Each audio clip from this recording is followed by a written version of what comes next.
If the word marriage has popped up in your prayer, whether as a single person or as a fiance that is preparing to get married, or as someone that's already married but is believing God to make things more blissful, then this episode is exactly what the doctor ordered. So let's figure it out.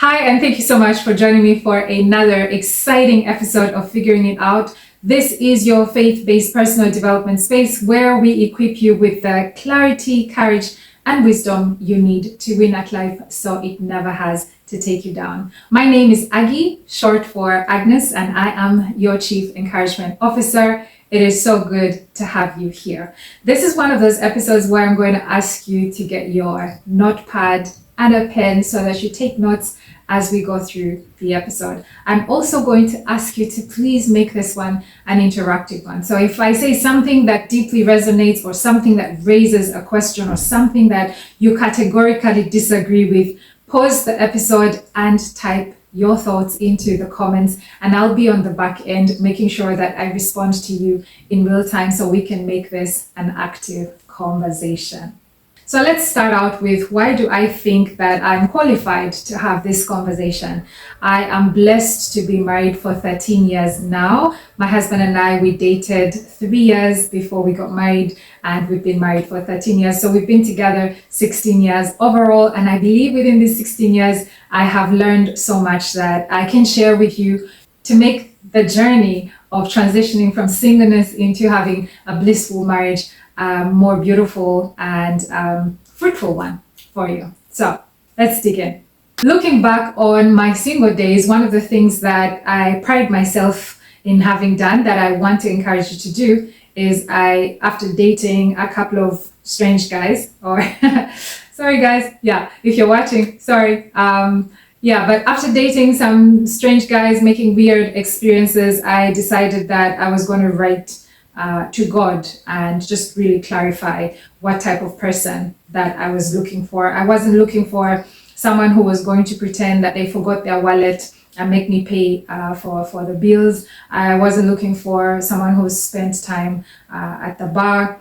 I wasn't looking for someone who could make up their own minds about what it is that they wanted in life. I was looking for a person that had a clear list of qualities that I had in my mind. And for me personally, it wasn't until I clarified that with God that things started becoming clearer to me. And actually, I believe that that approach ties into the verse in Habakkuk that says that we are to write the vision down and make it plain so that he who reads it can run with it. When you keep these kinds of hopes and dreams in your mind, it doesn't become clear enough to you what it is that you are believing God in this specific area, what you're believing God for. And so even when it shows up, you can't quite grasp it because you haven't clarified it in your own mind. So write that list down because it's going to clarify to you what your hopes are, what your dreams are, what your values are, what your expectations are, and what your standard is. Because sometimes there will be wolves that show up in sheep's clothing. And if you haven't clarified what your values are, what your expectations are, you might fall into trapdoors, and it takes a lot of work to get yourself out of there. So I want to encourage you to write the vision down, because marriage is a huge component of your life. Actually, there's been a lot of talk around how choosing your life partner is the second most important decision that you can make. So why don't you want to sit down and invest that time of thinking, clarifying, and just really even categorizing the different areas? How do you want them to look like, to work like? What do you want them to stand up for? What do you want them to be like in the area of finances, in the area of relationships, in the area of well-being, in every area, in the area of education, and so on and so forth. Write it down, and do not go to the ocean with a spoon. Please go to the ocean with a huge bucket. In other words, don't limit God in terms of what you believe Him for. What is going to happen when you write this list down? It's going to make you aware of yourself. Because this is a personal development space, I want to emphasize that even as we write these things down, we must keep in mind that we're not trying to shape that person. We're not trying to form that person. The only person we can shape and form is this person here, ourselves, right? So when you write down your hopes, dreams, and expectations, and you look at them, the next thing you might want to ask yourself is, if I were this person and I was meeting all of this criteria, would I choose me? Would I choose this girl who eats while, talking, who talks with food in their mouths? Would I choose this person that is not able to keep their house tidy? Would I choose this person that doesn't keep time? Would I choose this person that has this much debt? Would I choose this person that gossips this much? If I was this guy that meets all of this criteria, would I choose this person? Because nobody knows you better than yourself. But what happens in the unseen realm is that we attract to the level of our personal development. So when you ask yourself, would this person choose me? If your answer is, in all honesty, no. Or in all honesty, maybe. Or in all honesty, yes. The answer that you give to that question is going to reveal your personal development gaps to yourself. And what do you want to do with those gaps? You want to address those gaps, because if you don't address them now, you're going to be forced to address them later. Okay, so the goal of us writing this down is not only so that we can make our requests known to God, it's also so we can become aware of the areas we need to develop in order to level up to this person that we would love to have in our lives.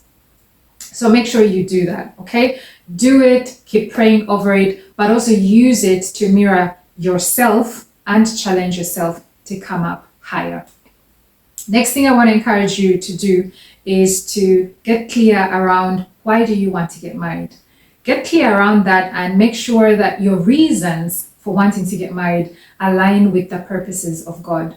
If you are desiring marriage because your friends are getting married, or because you're afraid of, spending time with yourself, you're basically incapable of managing your boredom, or you are doing it to spite an ex, or you're doing it to gain some kind of societal advantage, those kinds of motives will produce an outcome that doesn't necessarily serve the purposes of God, and that might also turn into a heavy burden for you to bear.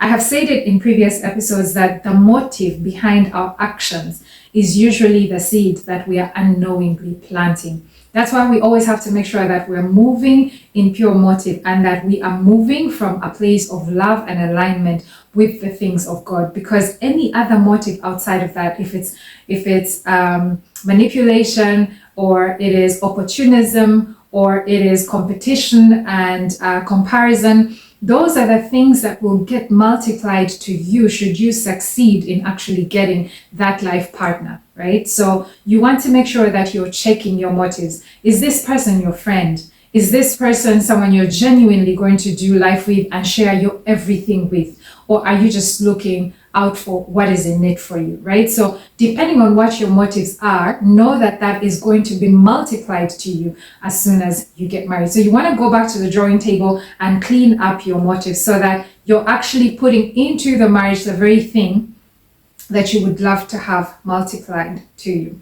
A lot of people, when people tell their stories, they usually bias the story to, their advantage. They tell the story from the perspective of, them being a victim. But usually when life plays us funny, if we are honest to ourselves, we can trace it back to something dishonest that we did or contributed in some form or shape. A red flag we ignored, a wrong motive that we had. So that's why it's very good for us to go back to the drawing table and say, why am I actually desiring to get married? If I'm desiring to get married because John, Joanne, and Sheila got married, that is not a good reason for you to get married. And if you proceed with that type of motive, you're only going to be complicating your life later.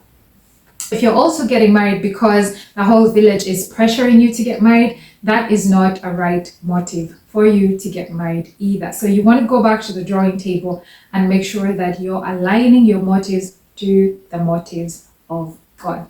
There are people out there who are seeking to get married because their parents are pressuring them. Their parents are thinking, if you marry into this specific family, then our financial problems will be sorted. That is not a good reason for you to get married. Why? Because your mom or your dad or your aunties or whoever it is that is pressuring you in the village or your family circle, they are not going to be in that home with you once you've finished saying your I do's. So you have to make sure that you are the one who is adult enough and clear enough about this decision that you're making, because all of the responsibility and all of the consequence that comes with having made that decision is going to solely rely on you or fall on you. Okay? Engage with me in the comments, hit that subscribe button, because I'm going to be doing a series. So look out for, submission in marriage. I'm going to talk about finances. I'm going to talk about marriage and friendships and those kinds of things. So look out for those episodes in the future. I pray that this has blessed you, and I look forward to seeing you on the next one. Take care and God bless you. Bye-bye.